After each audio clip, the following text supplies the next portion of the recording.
Nabi Nuh alaihissalam merupakan salah satu dari 25 nabi dan rasul yang wajib diimani oleh umat Islam. Kisah Nabi Nuh alaihissalam yang paling terkenal ialah peristiwa banjir bandang besar yang menimpa kaumnya yang tidak mau taat dan bertobat kepada Allah Subhanahu wa Ta'ala. Pada saat tersebut, Nabi Nuh alaihissalam beserta pengikut setianya membuat kapal besar sehingga mereka bisa selamat dari azab pedih Allah Subhanahu wa Ta'ala. Nabi Nuh alaihissalam merupakan nabi yang melakukan dakwah selama 500 tahun dan meninggal di usia 950 tahun. Nabi Nuh alaihissalam diutus oleh Allah Subhanahu wa Ta'ala di antara kaum penyembah berhala. Mereka yakin bahwa menyembah berhala dapat membawa kebaikan dan menolak bala. Nabi Nuh alaihissalam berdakwah dengan sekuat tenaga kepada kaumnya yang keras kepala. Namun demikian, selama berdakwah, ia hanya mendapatkan 70 hingga 80 pengikut saja. Suatu ketika, Nabi Nuh alaihissalam kemudian berdoa kepada Allah Subhanahu wa Ta'ala. Nabi Nuh alaihissalam berdoa supaya kaumnya diberi hidayah.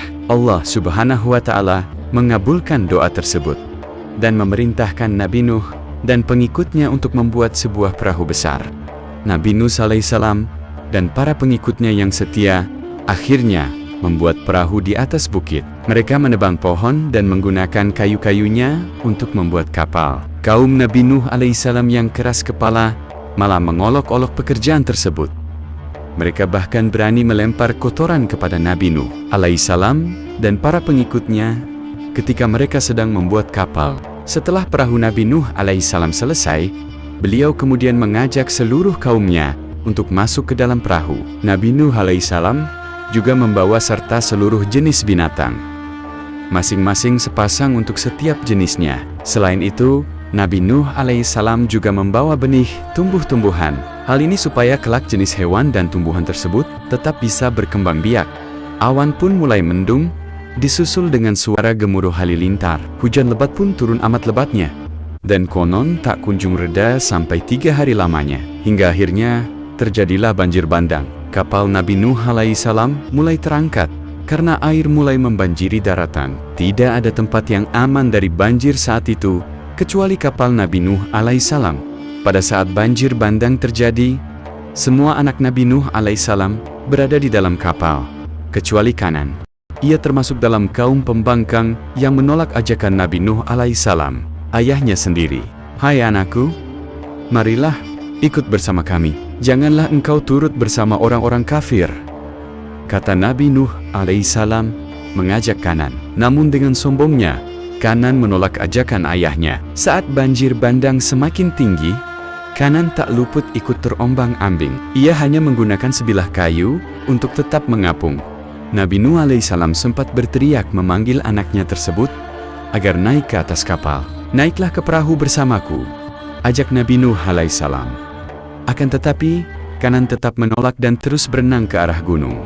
Padahal Nabi Nuh alaihissalam telah memperingatkan Kanan bahwa tidak akan ada yang selamat dari azab Allah Subhanahu wa Ta'ala. Hingga akhirnya, ia pun ikut tenggelam bersama dengan orang-orang durhaka lain yang menentang ajaran Nabi Nuh alaihissalam.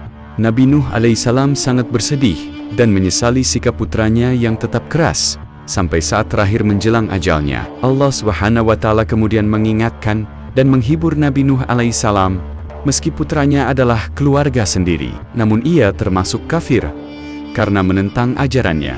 Hujan turun selama 40 hari 40 malam. Setelah itu, hujan perlahan mulai reda dan air perlahan mulai surut. Setelah 150 hari kemudian, Nabi Nuh alaihissalam dan para pengikutnya yang setia turun dari kapal dan mulai membangun kehidupan yang baru. Mereka hidup dalam nuansa ketaatan dan kesejahteraan dalam naungan Allah Subhanahu wa Ta'ala.